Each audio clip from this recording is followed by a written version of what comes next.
Kumusta sa inyong lahat? Dito naman tayo sa vlog natin ngayong gabi sa FPJ Batang Quiapo lumalapit. Unang-una sa lahat, ito ay teaser video lamang para ma-update sa Batang Quiapo. Huwag kalimutan i-follow at i-subscribe ang channel. Salamat po. Gumising ng maaga si Tanggol dahil may lakad ito, pero ito ay naghanda ito ng pagkain na almusal nila ni Bubbles. Ngayon ito si Bubbles ay sinabi na, Tanggol, hanggang kailan ka ba maggaganyan paghahanap kayo sa pagpatay kay Mokang? Pero sinabi ito ni Tanggol na alam mo naman ang dahilan kung bakit ako nabubuhay, di ba Bubbles? Ayun naman ay habang naglilinis si Tess ay nakita niya yung bag ni Rigor na kung saan may laman ng damit. Yun nga lang, pag ito si Tess ay naamoy niya yung damit ni Rigor na kung saan may amoy pang babae ito. Kaya ito si Tess ay nagtaka na ito unti-unti ang nangyari. Paalis na sila Tanggol at Bubbles dito. Ngunit ang ginawa nito ay nakita ito ni Beng na kung saan sila Tanggol ay nagkita ito. Kaya nagulat ito si Tanggol kay Beng na nagkita sila. Ngayon ang sinabi ito ni Tanggol na kumusta na. Hinanap ito si Mokang, pero sabi ni Beng na hindi niya alam dahil nag-ibang bansa na ito, nag-Europa na. Bas na sa kwarto si Tess, ngunit ito ay nagbalihasa ito dahil sa pangyari ito, dahil naamoy na yung damit ni Rigor sa asawa niya,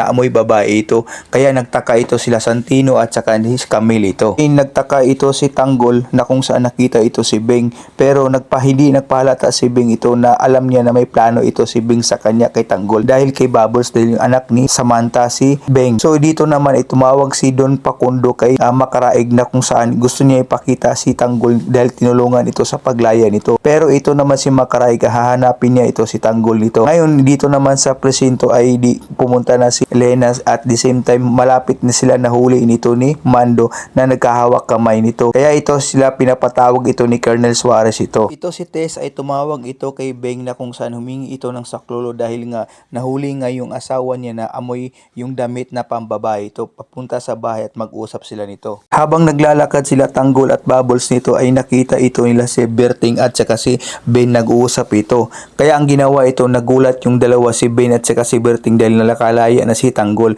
Pati ito si Ben dahil si kay Bubbles nakalaya na rin. Kaya dito ang ginawa ito ni Ben ay sinabi na pupunta na lang tayo dun sa hideout para makausap dahil sa tulong. Abangan natin bukas mga master, kasi nga nakalaya na nga si Tanggol at nakausap nila si Supremo at mga grupo. Tutulungan kaila ni Supremo si Tanggol. Abangan!